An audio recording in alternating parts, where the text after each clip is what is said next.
Bonjour à tous, bienvenue pour ce dernier numéro de Franc-Parler, dernier numéro de l'année 2024. Nous avons le plaisir de recevoir Charles-Henri Gallois, président de Reprenons le contrôle, pour parler donc de l'année qui vient de s'écouler et de la tribune que tu as fait paraître. Donc dans Valeurs actuelles, on peut la lire également sur le site de Reprenons le contrôle. Alors qu'est-ce qui t'a poussé à écrire cette tribune et comment évalues-tu donc la stratégie actuelle? Il y a eu un revirement puisqu'on a changé de nom et puis il y a eu également la rentrée politique. Voilà, quelle est ton analyse et ta... Alors, merci. Il y a deux choses en fait dans le changement de nom. Quelque part, a été voulu avant même le changement, si j'ose dire, stratégique. Même si le changement stratégique, il faut toujours le clarifier, ne change pas le fond de génération Frexit, maintenant reprend le contrôle, qui a toujours été d'obtenir un référendum sur notre appartenance à l'Union européenne et plus globalement, parce que ça ne s'arrête pas là, de défendre la souveraineté nationale. On a décidé justement de changer de nom parce qu'on trouvait que le terme et le nom de Génération Frexit, s'il était très bien au départ pour identifier très clairement la ligne politique du mouvement, ça nous paraissait réducteur. Il y avait le risque de devenir une sorte de monomaniaque. En fait, ces gens-là, ils ne parlent que de l'Union européenne. Or, il y a d'autres thématiques dont on parle et dont on avait envie de parler. J'ai réveillé le scandale des emprunts indexés sur inflation, ça n'a rien à voir avec la question de l'Union européenne. On parle beaucoup de sujets, et notamment dans mon dernier livre, d'immigration, d'énergie. Alors évidemment, c'est en partie lié à l'Union européenne, mais pas que, parce qu'il y a aussi des choix et des erreurs qui sont purement nationales. Et on ne voulait pas en fait être dans cette sorte de caricature en fait et d'être catégorisé comme monomaniaque. On veut parler de tous les sujets et plus globalement, on pense en réalité que la reprise en main de la souveraineté nationale va bien au-delà de la question du Frexit, parce que quand vous sortez, en fait, et on l'a vu avec les Britanniques et tous les problèmes qu'il peut y avoir encore à l'heure actuelle sur l'immigration, quand vous sortez en fait de l'Union européenne, le lendemain, vous n'êtes pas plus souverain. Il y a une continuité des lois, c'est exactement la même chose. La question, c'est qu'est-ce que vous faites derrière? Et pour reprendre en main cette souveraineté, notamment la souveraineté industrielle ou énergétique, c'est un processus de 10 ou 15 ans. Ça va bien au-delà en fait de la seule question de l'Union européenne. Et nous, on voulait parler plus globalement de souveraineté et on pensait à ce titre-là que ce qui était notre slogan à l'époque, Reprenons le contrôle, était très puissant, s'adressait à beaucoup de personnes et ferait un excellent nom, donc on a décidé de faire ça. La stratégie à la base, quelle est-elle? Il y avait évidemment ce référendum sur l'appartenance à l'Union européenne, j'en ai parlé. Il y avait aussi de faire une union des souverainistes. Alors l'union des souverainistes, c'est toujours la tarte à la crème, c'est ce qu'on a aussi essayé de faire, mais il y a deux réalités en fait qui nous ont amenés à changer notre fusil d'épaule. Déjà, il faut savoir ce qu'on met derrière le terme de souverainiste, et je vais revenir dessus parce que j'ai vu notamment sur les réseaux sociaux plein de gens qui parlent, mais en réalité qui n'ont absolument aucune culture, aucune histoire politique et qui confondent Frexit et souveraineté nationale. Alors, je vais clarifier ça dès le début. Tous les Frexiteurs sont souverainistes, mais on peut être souverainiste sans être Frexiteur. C'est-à-dire que ce sont deux mots qui sont différents. Pourquoi? Parce que le souverainiste, par exemple, le général de Gaulle était souverainiste, mais le terme n'existait pas. Je rappelle que le général de Gaulle, à aucun moment il est sorti de la CE. Donc en fait, ces gens-là diraient qu'il n'est pas souverainiste.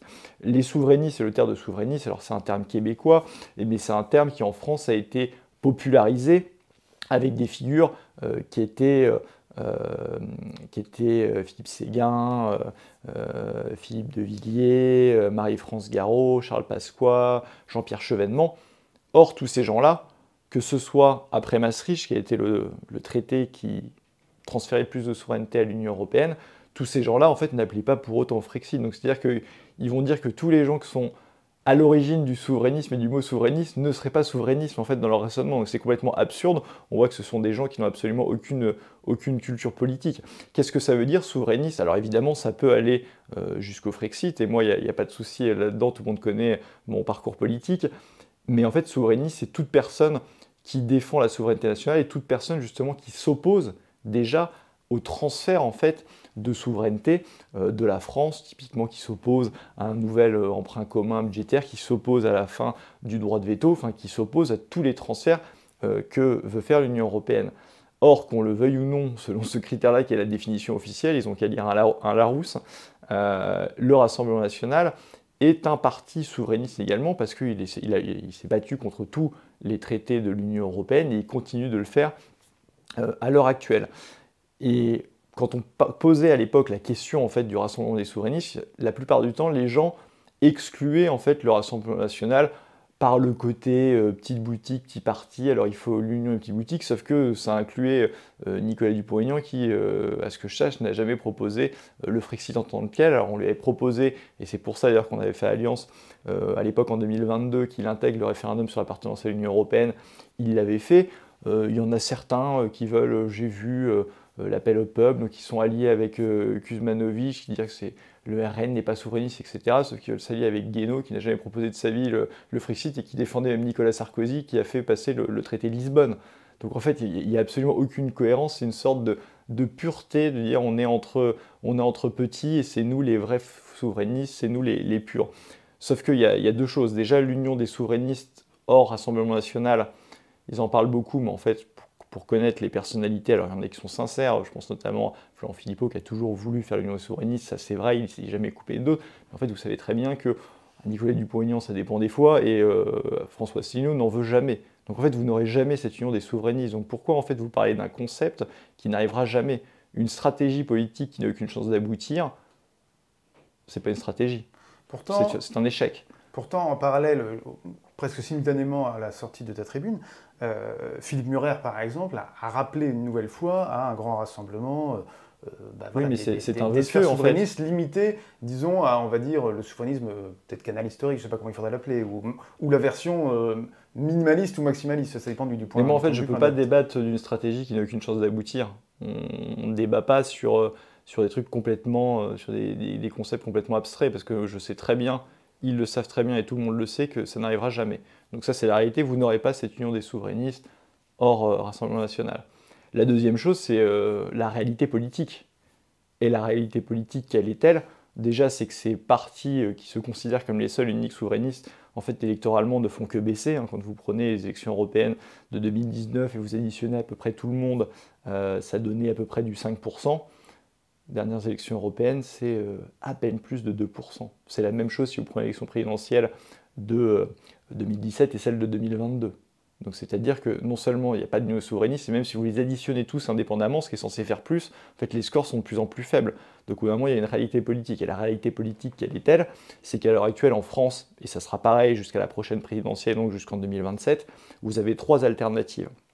Vous avez le nouveau Front populaire, que je considère comme un danger à tous les niveaux, parce que un programme dingue, anti-nucléaire, immigration sans limite, un programme économique qui augmenterait encore la dépense publique, qui ferait un matraquage fiscal à n'en plus finir, donc un danger. Vous avez la Macronie qui a montré en 7 ans sa nuisance à tous les niveaux, en plus évidemment sur l'aspect de la souveraineté qui n'a pas arrêté de faire des transferts de souveraineté, qui appelle à des nouveaux emprunts communs de l'Union européenne, enfin des délires, c'est-à-dire une politique à la fois médiocre, inefficace et antinationale. Et le troisième bloc, c'est le bloc du Rassemblement national, qui est le seul bloc qui est souverainiste, qui est le seul bloc qui est patriote. Et donc ma tribune, quelle est-elle? En fait, c'est de dire que les souverainistes doivent être... Enfin, il faut savoir ce qu'ils veulent au bout d'un moment. C'est très simple d'être à chaque fois dans la pureté. Ils ont peut-être 20 ans à attendre, mais je pense que les Français n'ont pas 20 ans à attendre et la France n'a pas 20 ans à attendre. Parce que vient un moment en fait, où vous avez tellement perdu d'éléments de souveraineté qu'en fait, vous ne pouvez pas la recouvrer. Il y a un moment, en fait, vous avez perdu tellement d'éléments de souveraineté que vous êtes amené à être un vassal. Ça peut être un vassal de la Russie, un vassal de la Chine, un vassal des États-Unis, mais vous n'avez plus les moyens, en fait, d'être indépendant et d'être souverain. Et là, on voit une France qui se délite à tous les niveaux, on parlait d'éducation nationale, de plein de sujets. On arrive quasiment à ce point de non-retour, en fait, et 2027 est clé. En fait, on n'a pas ils ne comprennent pas quand ils ont peut-être, eux, le temps d'attendre, le luxe d'attendre. Les Français n'ont pas le temps d'attendre. Donc, quand vous avez compris cette réalité-là, et c'est le choix, je pense, responsable qu'on a fait lors des élections législatives, c'est-à-dire, oui, reprenons le contrôle à ses spécificités. D'ailleurs, dans cette tribune, on a appelé à rejoindre Reprenons le contrôle, un parti qui est plus radical en fait que le RN sur la question programmatique, en tout cas, sur la question de l'Union européenne. Mais évidemment, on est parti dans le cadre du navire amiral du souverainisme et du marinisme, qui est le Rassemblement national, parce que c'est en fait la seule alternative qui est crédible et la seule alternative déjà pour mettre fin aux guerres sans fin vis-à-vis de l'Ukraine. C'est le seul parti au niveau du Parlement européen qui s'est opposé à la résolution Ukraine. Alors ils ont dit c'est contre l'Ukraine, non, mais ils proposaient dedans l'entrée de l'Ukraine dans l'Union européenne, dans l'OTAN. Enfin, vous imaginez les dégâts d'un point de vue économique. C'est les seuls à s'opposer au nouvel emprunt commun de l'Union européenne, c'est les seuls à s'opposer à la fin du droit de veto. Donc c'est ce qu'on appelle en fait un parti souverainiste, et il y a péril dans la demeure. Et je pense que c'est un choix responsable en fait de s'inscrire électoralement au sein de ce grand bloc patriote, parce que c'est la seule alternative à l'horizon 2027, et au contraire, il faut peser pour amener encore plus d'éléments de souveraineté. Mais de toute façon, moi, je ne doute pas une seule seconde, Marine Le Pen, qui j'espère sera candidate, la candidate en 2027, si elle n'est pas empêchée par des procès judiciaires absolument ignobles et qui n'ont aucun fond et aucun fondement, a de toute façon des réflexes souverainistes. Et je pense que c'est évidemment la meilleure option à la fois pour le camp souverainiste et pour le camp national, d'où cette tribune. Maintenant, certains doivent peut-être apprendre, encore une fois, la définition du souverainisme, et certains doivent apprendre le principe de réalité. Je connaissais un dirigeant politique qui disait souvent c'est dormir toute sa vie que de croire en ses rêves. Et ben, je pense qu'il y en a qui dorment éveillés là, à l'heure actuelle. Malgré tout, qu'avez-vous à répondre aux critiques en fait, parce que cette tribune paraît être, pour certains en tout cas, être une sorte d'appel à rejoindre le Rassemblement national ou à faire la retape pour le Rassemblement national. Alors ça n'est pas ça si on la lit effectivement attentivement. Oui, parce qu'il y en a qui la critiquent mais qui ne l'ont pas lu. C'est ça. Mais comment est-ce que ça peut s'articuler exactement, ce rapport entre RLC et, par conséquent, le Rassemblement national? Moi, encore une fois, et d'ailleurs je trouve ça absolument détestable, ceux qui nous ont sauté dessus, à insulter, etc. Moi, je n'insulte pas les autres mouvements souverainistes, mais je peux avoir des désaccords. Je ne les critique pas ou quasiment jamais. En fait, je ne les considère pas comme des ennemis, bien au contraire. Simplement, j'appelle au principe de responsabilité, et voyant en fait l'échec de leur stratégie, et quelque part la perte de temps, d'argent, etc., pour les sympathisants et les adhérents, je leur dis qu'il faut rejoindre la seule stratégie qui est valable et efficace, parce que, encore une fois, on peut raconter ce qu'on veut aux gens. Le seul avenir à l'horizon 2027 pour peser, pour changer les choses, pour changer la vie des gens, parce que si on veut juste faire de la théorie et se faire plaisir, c'est très bien, mais ça ne va pas changer la vie des gens. Et ben, je pense que c'est la stratégie qui est portée justement par reprendre le contrôle. C'était vraiment le but de cette tribune, de s'adresser à toute cette masse souverainiste que je connais. D'ailleurs, il y a plein de militants bien souvent de qualité. C'est des gens qui sont sincères, et ils n'ont pas à douter de la sincérité des autres, sinon à voir cette réalité et à faire le choix qu'ils considéreront le meilleur pour la France, parce qu'encore une fois, moi je pense que la France n'a pas le temps d'attendre 20 ans. D'accord, donc en fait c'est un peu rompre avec l'hostilité de principe contre le Rassemblement national qui structure un petit peu depuis maintenant de nombreuses années le camp politique qui se centre sur le Frexit. Mais en fait, je trouve que les critiques adressées, et même j'ai pu en faire par le passé, mais il y a un côté militant un petit peu boutique en fait à faire ça. Je trouve que globalement les critiques vis-à-vis du Rassemblement national de la part de la sphère souverainiste sont très injustes, parce que sur les plateaux télé, encore une fois, dans toutes les campagnes référendaires, souvent Marine Le Pen était, ou même ce qui était à l'époque le Front National, était bien seul en fait à se battre pour la souveraineté nationale et contre les différents traités. Donc je trouve qu'il y a une part d'injustice en fait là-dedans, et une part de mauvaise foi qui va très loin. Enfin, on a l'impression que certains passent plus de temps à taper sur le RN qu'à taper sur Macron, sur le nouveau Front populaire. Mais ça donne l'impression d'une stratégie qui est juste pour exister, alors que, encore une fois, le seul grand mouvement souverainiste qui peut gagner, c'est le Rassemblement national. Et au bout d'un moment, quand on parle de regarder la réalité, on dit souvent le Frexit c'est 36% des voix, etc. Oui, sauf que vous faites 2%. Les 36%, ils votent pour le Rassemblement national en fait. Donc au bout d'un moment, c'est plutôt d'amener son électorat avec soi, ça peut passer notamment par une confrontation avec l'Union européenne, d'amener à cette radicalité-là, mais il faut peut-être se poser des questions en fait quand vous êtes à 2%. Alors je connais les réponses, à chaque fois ça va être juste de dire c'est les médias, c'est l'autre, mais sauf que vous n'avez pas plus les médias en 2017, vous faisiez 5%, vous en faites 2 maintenant. Donc il faudrait peut-être au bout d'un moment aussi se remettre en cause et regarder la réalité. D'ailleurs, c'est une stratégie qui semble payante puisque, en fait, tu paies d'expérience en quelque sorte. Tu parles d'expérience puisque bah, tu avais réalisé un excellent score donc de la première circonscription de la Nièvre. Alors, sur ces deux points-là, donc d'abord, comment tu retournes régulièrement, toi, sur donc à Nevers et dans les environs? Comment sens-tu le terrain?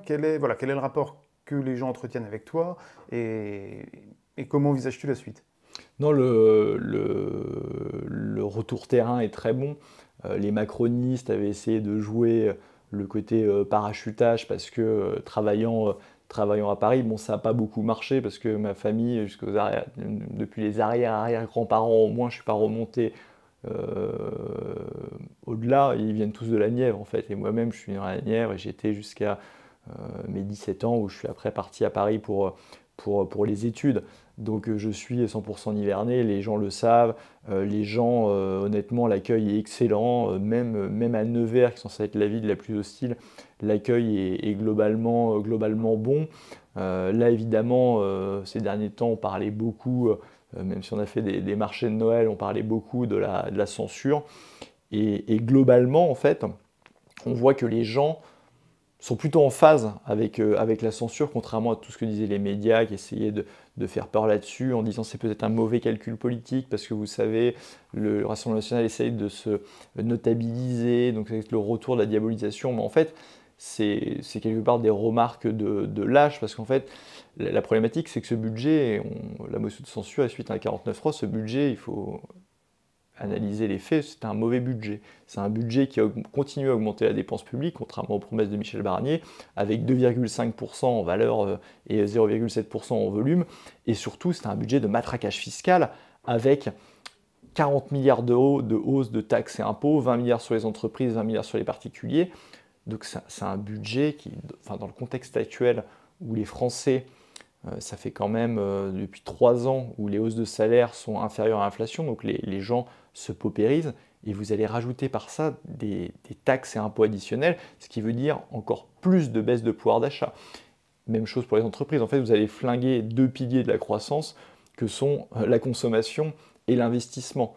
Donc c'est-à-dire que vous prévoyez une croissance à 1%, mais je peux vous dire avec un budget pareil, non seulement vous allez faire un matraquage fiscal, mais votre croissance elle va être à peine de 0,5 parce que vous allez flinguer la croissance. Donc c'est un très mauvais budget, et je pense que c'était au contraire responsable et rationnel et très courageux d'ailleurs de la part de Marine Le Pen qui a fait un discours brillant à l'Assemblée nationale que je vous invite à regarder. C'était très courageux au contraire de le faire, et je pense que le temps lui donnera raison, parce que c'est-à-dire que c'est très simple de dire ça, mais si le Rassemblement national avait laissé passer ce mauvais budget de 40 milliards de taxes impôts additionnelles, qu'est-ce qu'auraient dit les gens dans 6 mois? En fait, vous ne nous avez pas protégé, vous avez laissé passer ce budget-là par petit calcul politique, parce que vous n'aviez pas intérêt à le faire, parce que la dissolution de l'Assemblée nationale n'était pas possible. Non, je trouve que le choix, encore une fois, le discours aussi de Marine Le Pen était extrêmement courageux, et je pense que les gens, en fait, s'en rendent déjà compte, et ça a surpris les observateurs politiques, parce que vous avez certainement vu le dernier sondage IFOP pour une éventuelle élection présidentielle demain, même si ça peut être à l'horizon 2027, et Marine Le Pen était donnée à un niveau record de 38%, ce qui est absolument colossal. En fait, les gens ne se rendent pas compte, mais il y a dans aucune démocratie européenne, grande démocratie européenne, il n'y a aucun parti qui réalise ces scores-là, en fait. Donc c'est dire la base sociale, la base populaire vis-à-vis du Rassemblement national. Et quand vous êtes 38%, c'est malgré les grandes villes comme Paris, etc. Donc rendez-vous compte, dans tout ce qui est France plus périphérique et populaire, c'est notamment le cas de la Nièvre, même si c'est plus compliqué à Nevers, vous avez en réalité un soutien massif vis-à-vis du Rassemblement national. Donc le parti national, le parti souverainiste, le parti du peuple, que vous le vouliez ou non, en fait, électoralement, c'est le Rassemblement national, et on voit la puissance en fait de l'idéologie derrière, c'est-à-dire que tous les gens, et je le vois sur le terrain, quand on parle immigration, insécurité, pouvoir d'achat, les gens associent directement en fait au Rassemblement national, et c'est parmi les 3 grands, alors il y a d'autres sujets de préoccupation, mais c'est parmi les 3 grands sujets de préoccupation des Français, et c'est aussi pour ça en fait que le Rassemblement national est incontournable. Alors, ce budget était calamiteux, bon, ça vous l'avez bien expliqué, mais maintenant nous avons M. Bayrou. Sous le gouvernement de M. Bayrou, faut-il attendre quoi que ce soit de meilleur? Alors, ce qui est drôle, c'est qu'il y a la forme et il y a le fond. C'est-à-dire que la sorte de prise de pouvoir de Bayrou est hilarante parce qu'en fait, Emmanuel Macron ne voulait pas nommer François Bayrou parce qu'il y avait des gens qui étaient réticents, notamment sa famille politique, qui disaient qu'il allait être trop électron libre et même lui, il se disait qu'il n'aurait pas forcément la main dessus. Et il s'avère que, en tout cas c'est ce que disent les journalistes et ce que certaines personnes dans le milieu politique m'ont confirmé, c'est-à-dire que Bayrou a menacé en fait Emmanuel Macron, notamment il l'a menacé de retirer ses députés du MoDem de sa majorité et d'annoncer en fait aux 20h que Emmanuel Macron n'était plus légitime et qu'il devait démissionner quelque part. Et donc Emmanuel Macron a cédé à quelqu'un qui ne fait pas très peur logiquement quand on le regarde, il a cédé à François Bayrou. Donc c'est dit en fait la fin de règne assez pathétique d'Emmanuel Macron. Maintenant, pour ce qui est de François Bayrou, il n'y a pas grand-chose à attendre de lui. Moi, j'ai tendance à dire qu'en fait, c'est quelqu'un que je trouve n'a pas fait grand-chose de sa vie. Enfin, personne n'est capable de citer une grande idée de François Bayrou. Et comme du fait du résultat des législatives et notamment du vol du deuxième tour avec toutes les magouilles politiciennes, on a une assemblée qui est tellement fragmentée qu'il ne pourra pas faire grand-chose, ou du moins pas faire quelque chose de tranché. Bah, vous avez quelqu'un qui n'a jamais rien fait de sa vie pour ne rien faire, donc quelque part c'était peut-être le candidat idéal. Après, ce qu'on peut attendre de lui, il y a deux choses. C'est déjà qu'il produise un budget qui va être meilleur que celui de Michel Barnier. Ce sera un élément clé en fait, c'est-à-dire que si François Bayrou fait le même budget que Michel Barnier, c'est-à-dire un budget de matraquage fiscal sans s'attaquer à la dépense publique inutile, il y aura censure du Rassemblement national qui servira, encore une fois, de bouclier pour protéger les Français. Donc il faut déjà qu'il fasse un budget correct. Et il y a un autre élément qui peut être intéressant pour dépasser en fait le blocage politique et la réalité politique de ces trois grands blocs, ce serait de mettre en place une proportionnelle, mais pas n'importe quelle proportionnelle, parce qu'une proportionnelle intégrale amènerait exactement la même fragmentation, même si le RN serait beaucoup plus haut, parce que bien plus haut au premier tour que les autres. Il faut, s'il y a proportionnelle, une proportionnelle avec une prime majoritaire, ce qui permettrait justement de favoriser en fait le parti le plus soutenu, le vote adhésion le plus soutenu, c'est-à-dire celui du Rassemblement national qui était largement en tête au premier tour. C'est le système qui peut débloquer, la prime majoritaire, c'est ce qui est fait en fait en Italie, et qui s'apparente aussi un petit peu à ce qui se fait au Royaume-Uni, c'est-à-dire qu'on va privilégier le vote d'adhésion plutôt que le vote barrage de deuxième tour. Au Royaume-Uni, c'est un petit peu différent, c'est le système du winner take all, c'est-à-dire que vous êtes en tête au premier tour, et bien vous êtes élu. Bah, évidemment, avec ce type de système, j'aurais été par exemple largement élu dans la première circonscription de la Nièvre. Mais voilà, c'est différents types de systèmes. Alors vous pouvez aussi avoir des proportionnels avec un ancrage territorial par département, enfin il y a plein de formules possibles, mais je pense que s'il y a proportionnel, pour qu'il y ait une certaine stabilité, qu'il y ait une majorité claire, il faut qu'il y ait une prime majorité, une proportionnelle intégrale n'aurait pas de sens dans le paysage politique actuel français. Alors, il y a un petit litige en ce moment entre la Suède et l'Allemagne au sujet de la production d'électricité, et notamment du coût de l'électricité, parce que la Suède apparemment a des prix exorbitants. En fait, la Suède reproche, et aujourd'hui la ministre, je crois, de l'énergie de la Suède a reproché vertement à l'Allemagne, en fait, ses choix idéologiquement contre le nucléaire. Alors que je sais que c'est un sujet qui te préoccupe beaucoup, qui est central dans le dernier livre que tu as écrit. Donc quel est ton... Je suppose que tu jubiles un peu en entendant ce genre de réaction. Tu aimerais la même chose en France. C'est le retour de la réalité, encore une fois. La réalité est souvent terrible et implacable.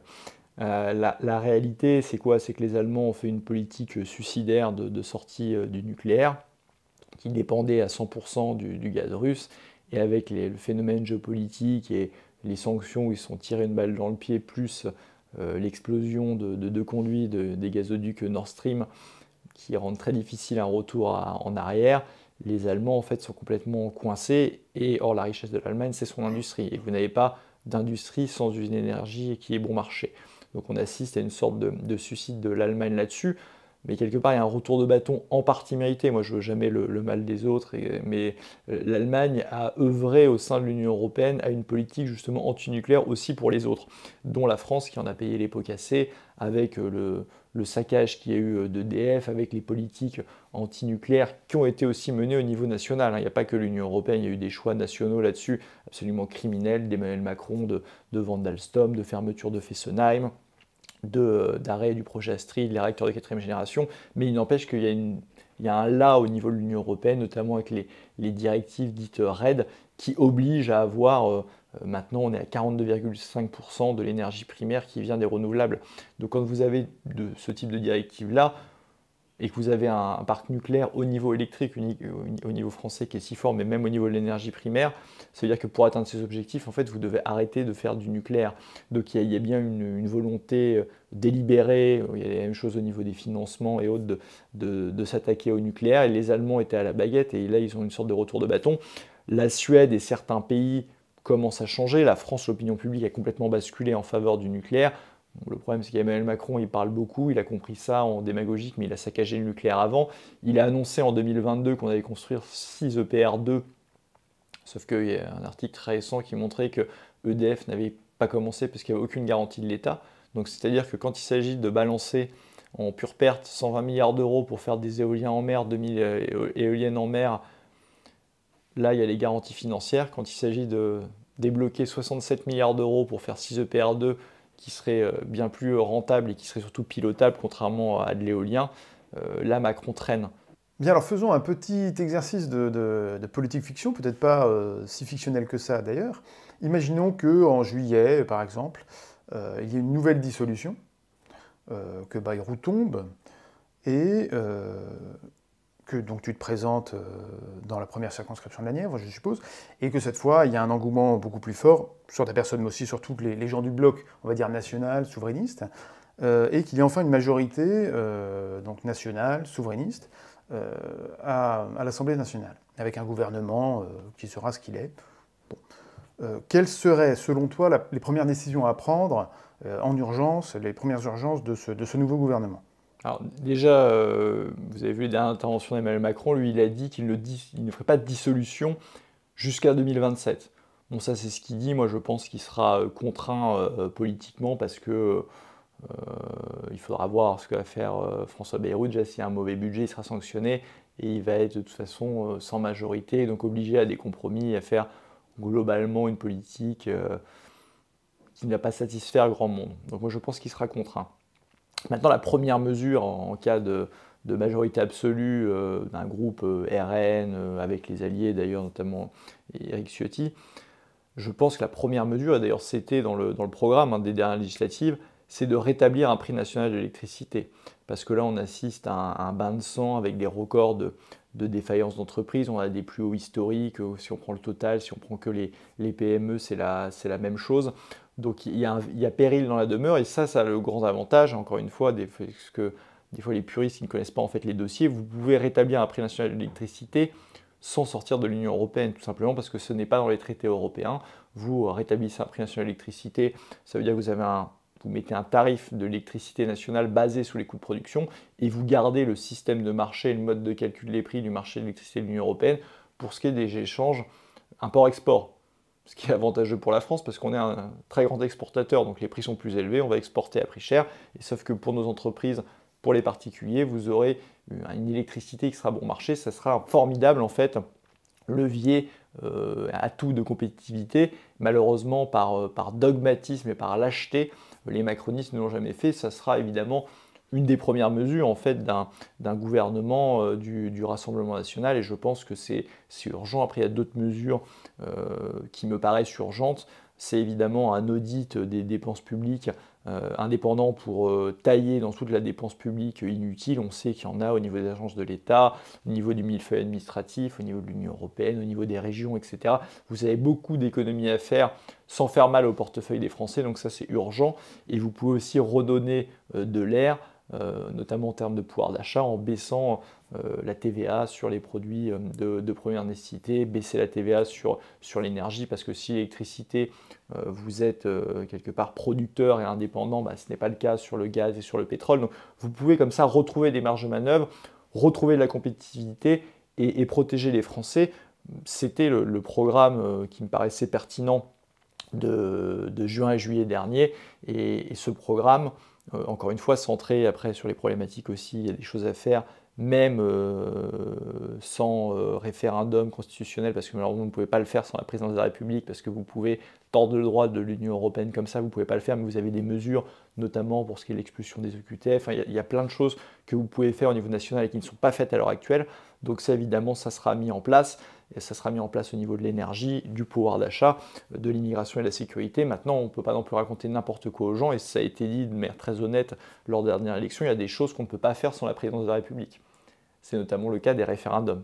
Et l'arme référendaire va évidemment être clé, que ce soit dans les négociations et les obstacles que pourrait mettre l'Union européenne, ou que ce soit aussi pour imposer via un levier et un bloc constitutionnel certaines mesures.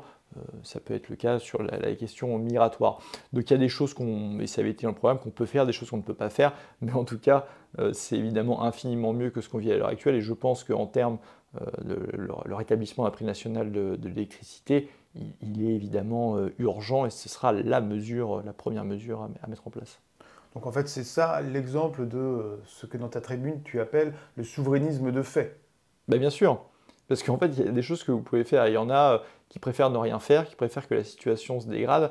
Moi, je préfère évidemment qu'on rétablisse directement un tarif de l'électricité. En fait, c'est-à-dire qu'il y en a, suite à cette tribune, en fait, qui ont une tel réflexe pavlovien, en fait, il y a une telle absence de culture politique, ils sont à dire, ils ne proposent pas le Frexit, donc ils sont européistes, c'est-à-dire qu'ils mettent sur le même plan des macronistes, Europe Écologie Les Verts, qui sont pour une Europe fédérale, pour céder le siège français au Conseil de sécurité de l'ONU, pour céder l'arme nucléaire, pour transférer tous les pouvoirs, avec le RN en fait, qui s'oppose à tout transfert de souveraineté. En fait, rationnellement, intellectuellement, ça n'a absolument aucun sens. Mais en fait, il y en a certains qui ont tellement été matrixés et finalement qui ont appris, qui ont découvert la politique très très tard, et qu'on leur a dit, en fait, tout ce qui n'est pas Frexit, c'est européiste, c'est des traîtres, etc., qu'on vienne à raisonner n'importe comment. Évidemment qu'un gouvernement du Rassemblement national, même sans l'absence de la présidence de la République, serait infiniment mieux en fait que ce qu'on a à l'heure actuelle. Et moi je pense que, encore une fois, hein, en termes de nos entreprises, en termes de pouvoir d'achat, il y a urgence et il y a péril dans la demeure. Et je pense que c'est quelque part un combat historique. Parce que si on ne gagne pas en 2027, il restera quoi de la France en fait? Il restera quoi de la France en fait quand le pays s'effondre, les gens se paupérisent, et après vous allez faire quoi? Vous allez dire, oui, bah, super, j'avais raison. Mais en fait, les gens, ils n'en ont rien à faire que vous avez raison, ils vont dire, vous avez mis dans la merde, vous n'avez rien fait pour nous. Et ceux qui, à l'heure actuelle, peuvent faire changer les choses, c'est, qu'on le veuille ou non, le Rassemblement national.